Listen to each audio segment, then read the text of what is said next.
So, ici c'est la vélorue. C'est la première vélorue, enfin c'est la seule vélorue aujourd'hui dans Bordeaux. That's the first and only bike street that we have here in Bordeaux. C'est donc, au début c'était une expérimentation, enfin c'est définitif, mais je veux dire, c'est notre première vélorue, donc on a testé, on a expérimenté ça. L'objectif c'était d'abord d'avoir revu tout le plan de circulation du quartier pour que cette rue, qui était déjà peu pratiquée ou pratiquée que par des gens qui habitent cette rue, le but déjà c'était de refaire tout le plan de circulation pour qu'il y ait encore moins de personnes qui passent par là et que ça soit compliqué pour les voitures de passer par là. Donc tout le plan de circulation a été revu. Et donc ne passe ici que les gens qui vraiment doivent le faire, ceux qui habitent ici, parce que sinon c'est compliqué. So initially, well, it was a lot of traffic, and then we redesigned the pattern and changed the traffic pattern to make sure that we only have bikes that flow through the streets. Or people, or residents who live here are the only ones to be permitted to use their car on this particular street. Donc c'est donc l'opération qui a été mise en place consiste en fait à rendre les vélos complètement prioritaires sur cette voie. The bikes are priority.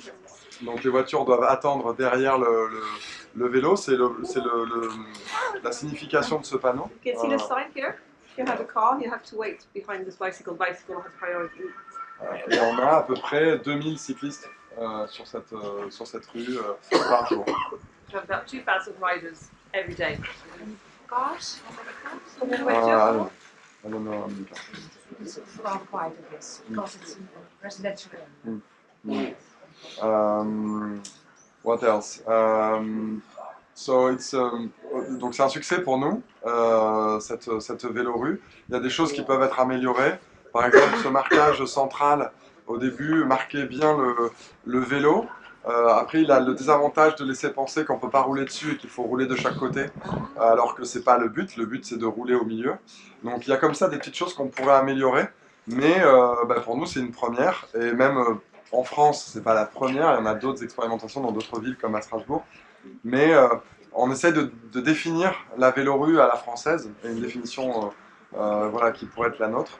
Nous on l'a fait comme ça, il y a sûrement des améliorations à faire, on en fera peut-être d'autres, pas tout à fait comme ça, mais voilà, en s'inspirant de ce qui a marché, de ce qui a moins bien marché sur celle-là. So it's definitely a success story. There are still some small defects that need adjustment. So you can see the central marking, this beige strip in the middle. People tend to think it actually means that it's meant for bikes, but people could actually think it's a separation that you have to ride on both sides of this beige strip, which is not the case. You can actually ride in the middle and it's fine. Is it bi-directional for cars? Yes, yeah, not for cars, no. Why do we see cars? Oh, they only go that way. Because there is some ways it's on one side and it change. It's complicated for cars. If you are in a car, if you drive a car, you have to turn and turn again. You can go straight. Sounds good to me. The people, are they happy now? Yes. Yeah. Yes, because a lot of people ride a bike in this district. Okay. And it's calm. Yes. On peut aussi parler, on l'avait pas prévu, mais c'est bien d'en parler. Et M. Papadato pourra en parler aussi. On est devant une rue aux écoles. Il y a une école, une école ici, primaire, maternelle.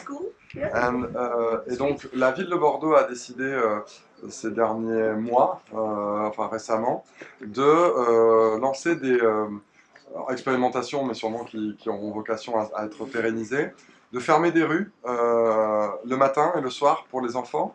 Donc là, on a une barrière qui le permet. Donc il y a toute une communication de la ville de Bordeaux pour mettre une barrière que le matin et le soir pour fermer cette rue pour les parents d'élèves. Donc là, ça rentre dans une volonté de la ville et puis de la métropole aussi d'apaiser les quartiers résidentiels et les quartiers d'école notamment pour apaiser la circulation des enfants, sécuriser les enfants, mais aussi inciter les parents qui amènent leurs enfants à non seulement amener leurs enfants à pied ou à vélo, mais aussi aller à leur travail et à vélo ou à pied après avoir amené les enfants. So it's the school at the end of the road, and in the morning and then later in the afternoon when the parents bring the children to school and pick up the children in the afternoon, the road is closed, well, the street is closed with those gates, those red gates you can see here. And it used to be a pilot project, but it's going to be permanent because the mayor is really in favour of this. And it also encourages the parents to drop the children by bike and then take their bike, go to work. So good incentive. Did you hire them? Yeah? No. We don't know them. Florent, we in Amsterdam we just started experimenting with the Schoolstraat. And how are they? Who's putting the gates? Practical question. Yes. It's people from the municipality, from civil servants from the city. Okay, so not the parents. Yeah, not the no. They are working for the school. Maybe they help people to cross the street and they put the barrier. But it's a real question for us because this is why we experimented. Yeah. In other cities it's not possible. In Bordeaux it's possible. It can be possible because there is some civil servants to do it. But and it's not easy. But in other cities don't have enough workers to do it. So it's a real question all over the metropole. It's interesting to change experiences. I think in Amsterdam they're trying to involve the parents to actually do it. Yeah.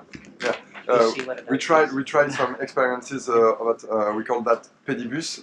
It's a walking bus to go with parents going with the children to school, and it worked for 1 year or 2 years. But when the children grow up and leave the school, parents leave the school, and the pedibus is dead.